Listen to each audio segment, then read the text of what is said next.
Joining us now is OjyOkpe with stories trending around the world. Hello, Jenix. Good morning, Dr. Abati. Good morning. How are you this morning? I'm fine. I've been hearing all of your conversation.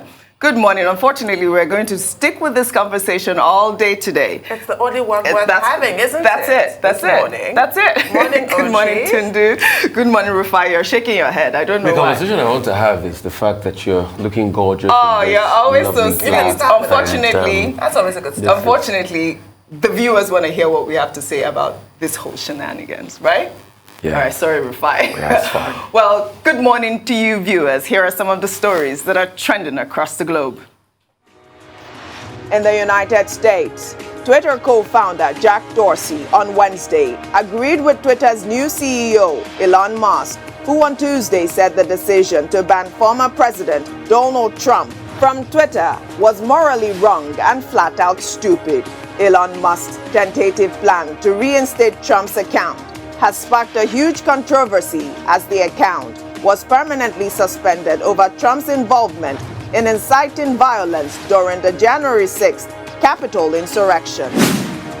And White House Press Secretary Karine Jean-Pierre on Wednesday condemned the killing of an American journalist, 51-year-old Shireen Abu Akleh, and has demanded an investigation into her death.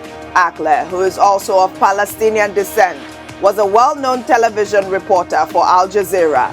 The network has blamed Israeli security forces for her death, claiming that they shot her in the face during a raid on the West Bank town of Jenin. Under sports, 37-year-old NBA superstar LeBron James has ranked atop Sportico's list of highest-paid athletes for the last 12 months after raking in a reported $127 million in salary and endorsements to edge out international soccer stars Lionel Messi, who earned $122 million, and Cristiano Ronaldo at $115 million. Tennis star Naomi Osaka ranked atop all female athletes and 20th overall with $53.2 million in earnings, most of which came from endorsement deals as she missed several tournaments while battling mental health issues. Under entertainment in Japan, tributes pour in for Kasimoto Satomen, the writer who gathered the accounts of survivors of the U.S. fire bombings of Tokyo in World War II to raise awareness of the massive civilian deaths and the importance of peace. Satome was 12 when he narrowly survived the fire bombings of the city on March 10, 1945, that turned the densely populated downtown area of the Japanese capital into an inferno, killing more than 105,000 people. His debut autobiographical story, Downtown Home, was nominated for the prestigious Naoki Literacy Prize in 1952. He was 90 years old. Finally, 49-year-old actress Selma Blair has opened up about her past trauma. In her new memoir titled Mean Baby, the actress chronicles her decades-long alcohol addiction, which began at age 7, as well as the horrifying personal traumas she endured, including several suicide attempts and sexual assaults. Yeah, my first drunk when I was 7. I had my first drinks, much younger. Even as a little kid, you're like, that's a comfort. But no one noticed. Not a teacher, not your parents. You didn't get in trouble. You drank through elementary school, middle school, high school, college. How did you do it? I mean, how did you function? It was hard. I don't know, but maybe it was easier. Maybe I would have never survived without a drink. Well, let's begin what's trending with reactions trailing President Muhammadu Buhari's directive to his cabinet members seeking elective positions to hand in their resignation by May 16th.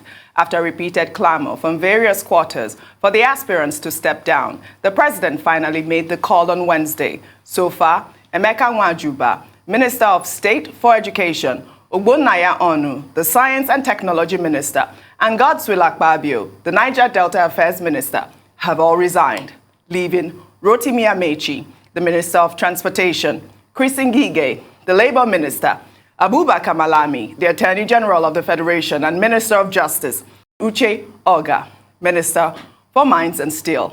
Pauline Talon, the Minister of Women Affairs, and Timipre Silva, the Minister of State for Petroleum. Well, let's take some reactions.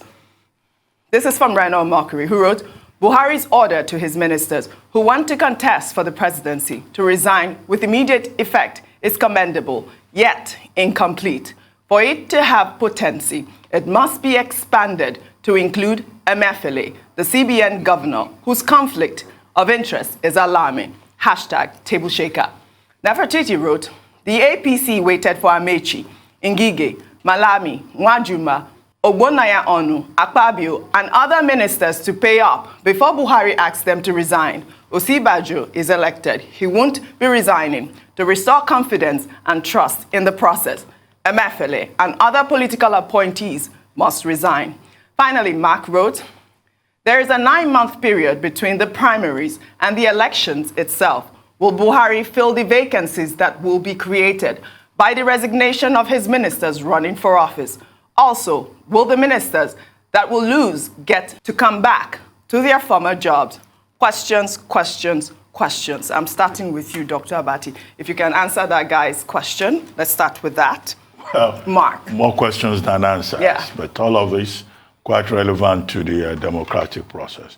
But as I said earlier, yes, I get the point about conflict of interest, yes, which was a point made by civil society organizations, made by many lawyers, also reflected, in Section 8412 of the amended Electoral Act, to the effect that, look, if people are in public offices and they are holding positions, they will take undue advantage because they will now use their positions in government, use resources of government to the disadvantage of other persons participating in the process. That is a mischief, that amended Section 8412 sought to cure. Now, the latest development, we had this ruling, Court of Appeal, Uweli Division, sitting in Abuja yesterday, ruling that, dismissing the ruling by the High Court in Umuahia. So that remains the law, despite even the combined reading of Section 66, 107, 182, and 76, of the 1999 Constitution and the reference to Section 42. Until that is upturned, the law is also backing people who are saying, you cannot hold a public office or, be a political appointee and be crisscrossing from Ibadan to Jalingo and say that you are consulting. And you leave the Nigerian people at a disadvantage because you also shortchange them because you will not allow them, to enjoy the benefit of the fact that you have been given a particular assignment. The second part is that the APC itself, under its guidelines, Article 3I, had said that persons who are political appointees within the party should leave office. Correct. Before the primary, 30 days before. The only person we are now being told who has met that requirement is Emeka Nwajuma, Minister of State for Education. So what happens next? One, the president has given the directive. You hold those positions at the pleasure of the president. So anybody saying they still want to go and consult the president and all of that, that is of no issue. It's of no moment. Two, the party. Will the party put its feet down? If the party puts its feet down during the screening on May 14, 15, the party can say, well, you disobeyed the party. So you are not qualified. Will certain persons be disqualified? Three, are there persons who will say, well, since the president now says we should all go and face our political ambition, well, some people may say, I don't want to go again. So they will lose their deposit. Four, the president has the option of deciding that, okay, ahead of the election, all these people are already too partisan. Yes. They are focusing on something else. Even if they say they don't want to go for election again, I guess in the remaining months that the presidency has there, he may want people who will pay more attention to governance rather than politics. So whatever anybody decides, even those who say I'm not going again, the president should turn them adrift. There are more than enough serious-minded people, competent people who are not distracted, who still want to work. One question that you have been raising. Yes. I saw the circular by the Secretary to the Government of the Federation. Under paragraph 3. That paragraph 3 was very explicit. And it refers to persons working in government parastatals, agencies of government, ministries of government, departments of government. It's not specifically cabinet ministers. Okay. So I think that puts some clarity to the category of persons involved.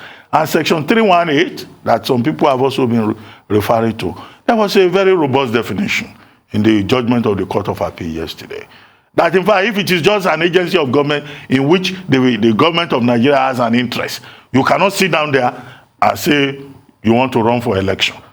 Section 030422, 030422, yes, of the Public Service Rules also says, look, you can't be in government and be a politician, a card-carrying member of a political party. I will not say more than that. You can do the extension and apply appropriately. You know, the Mark posed that question about the vacancy, but also what was trending was the fact that the CEO of the Nigerian Security and Minting, that is the Mint, Abbas Umar Masanawa, right? He's an APC member. He has picked up a form running for Katsina governor. And it's not just this immorality that people are screaming about. I mean, look at this, Tundu Abiola.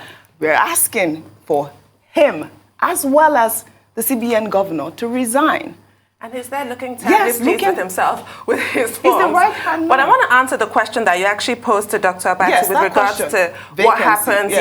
I think President Muhammadu Buhari has demonstrated quite vividly that he will do whatever he likes where the cabinet is concerned. Earlier this morning, I was referring to his days of being Baba Go Slow, when he took 6 months to actually get his cabinet ready. So I think he can reappoint whoever he wants. If they, fail to perform as expected in the primaries, they can go and meet their former boss, and he just might reappoint them. What they are doing very selfishly is that whole "a bird in the hand is worth two in the bush." And I just said a few minutes ago, we have an example here of such moral probity here, such rectitude, I mean, such integrity. When he was running for election, he took a leave of absence from Arise News, as decent people ought to. So you don't need to be modest about it. Okay. You were fantastic in that regard. You really were. And Honorable OjyOkpe has stolen a march on his colleagues in the cabinet, because now we can now say he's the one who actually set the ball in motion if what has been reported is true. You cannot be junketing all over the country and do your work. When you're campaigning, it's all consuming. You simply don't have the time. And at whose expense are you pursuing your ambition? It's ours. So it's completely wrong. It's unacceptable. You know when people think they're smart, it comes back to bite them. Concerning this, we've had people try to explain to us the difference between public servants and political appointees. So they first threw that as a bait. Yeah. And we've had people merry-go-round. The truth of the matter is, just do the right thing. When you do the right things will happen to you. Because, and you see, I keep sounding a note of warning. The ministers that have resigned yesterday, I just hope somewhere in my head it's not too late already. Because they violated the APC electoral guidelines. And there is no how. That's the Nigeria that I know, that everybody likes to go to the court to seek relief. There is no how somebody will not have that waiting for this candidate to say that you violated the APC guidelines. But I guess they are asking INEC to extend. Could that be a way all of that for them? didn't work. They are not extending. They did say they are not extending. They said that. They tried. All of they're still that asking. didn't work. Yeah. But they violated the law. OjyOkpe was smart enough. And if you say you are a politician, you are calculative. It's not when the president comes and says go. You knew it was going to come down to that. Because we all know how the Federal High Court Umaya declaration came about. We all know that it was still a way of trying to find a loophole, that they put forward that, and they took that and they said, okay, it's a place to stand on. But they kept on pushing the evil day, not knowing that it was going to come back to haunt them. What is moral is moral. You want to run for president, as long as you have anything to do with any form of public office, it is best you leave, because it's also an unfair advantage to the people you are with in the race. You're using your federal might. Because there's no how you have that bearing and inclination over the other people. So it's not a fair competition in the first place. Yeah. And they have constantly pushed this up to the extent that the president has finally said, no more. Hallelujah. Now, last time. Now, some of them are still probably going to push it in court one step further. But this might just be their albatross. Because in the coming days, let's even see how most of them will go through the APC screening. Because where the first problem will come from is by Monday, Tuesday, when the APC starts to screen, and they screen some people through, that's when you see the first set of legal cases. And it's across board, all the political parties. Look at the PDP now. They're already in court as regards some people saying they should not have primaries. Yes. So maybe people will pick on this and use it as a strong point against the APC that why should you have primaries for people that have violated your guidelines in the first place? And that's why we say, let's when we come to equity, let's come to equity with clear hands. Very well said, Rufai. Let's take another story, a rather sad one. Ibrahim Khalil, a 19-year-old Kano resident, has been sentenced to death for kidnapping and killing his 5-year-old nephew, Ahmad Ado. Ado was said to have died after his mouth and nose were sealed with a tape when he was abducted. The 5-year-old was later reportedly buried in a shallow grave. Usman Naba, the presiding judge, while giving the ruling, sentenced the 19-year-old to death by hanging. The crime, which is said to have occurred in 2019, according to the prosecutor, is contrary to sections 274 and 221A of the Penal Code. Khalil pled not guilty to the charges. The judge, however, in his submission, said the prosecutor has proven his case. Tundu Abiola, my heart broke when I read the story. I'm sorry, this is such a sad story. As sad as it is, you know I'm always against capital punishment. I've always said that on the show. I don't know what's going to happen with the fate of this boy. What is the period for death sentence and to go on appeal? Because he has said he's not guilty.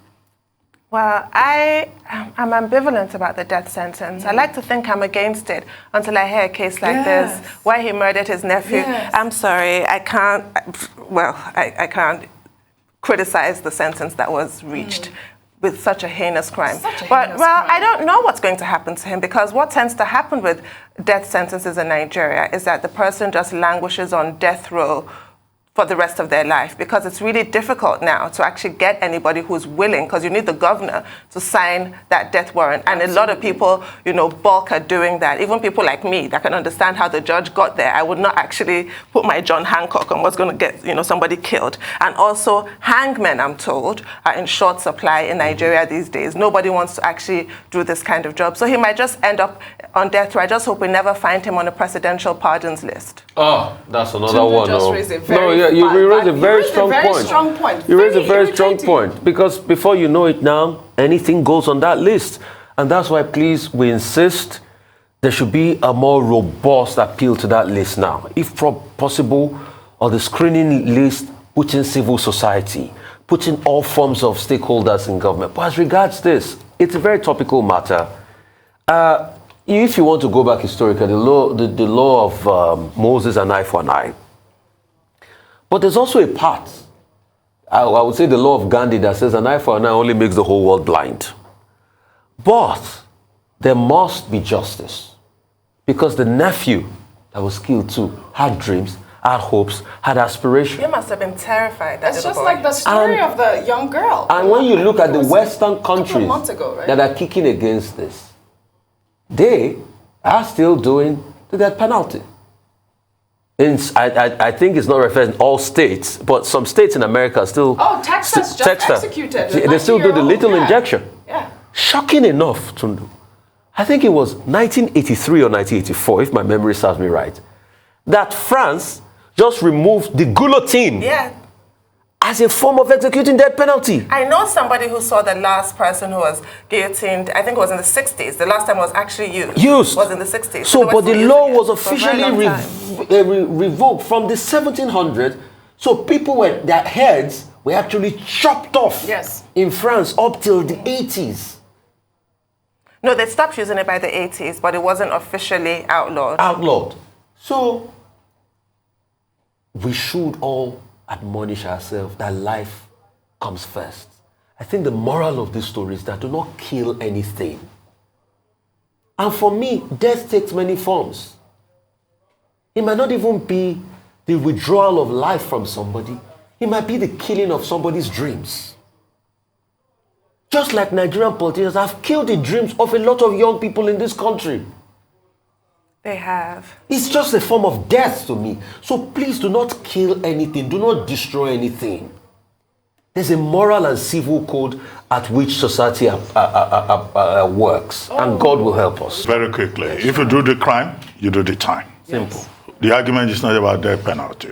It's about the fact that under our laws, penal code, criminal code, the punishment for murder is, capital punishment.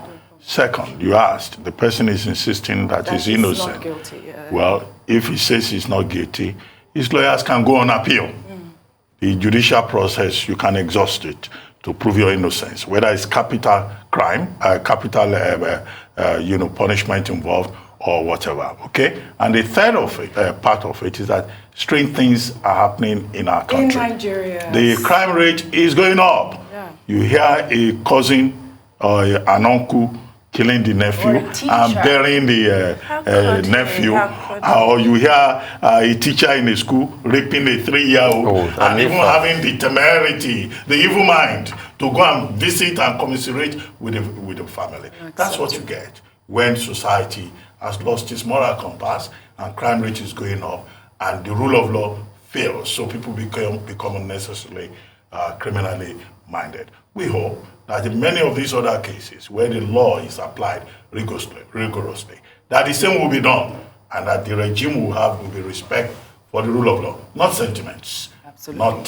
to say, oh, he's a young man. No, you do. No. You commit the crime, you do the time. Absolutely. Thank you very much, OjyOkpe. Thank you all for your great analysis. Thank you very much indeed. Well, that's all I have for you on What's Trending Today. I'll see you tomorrow.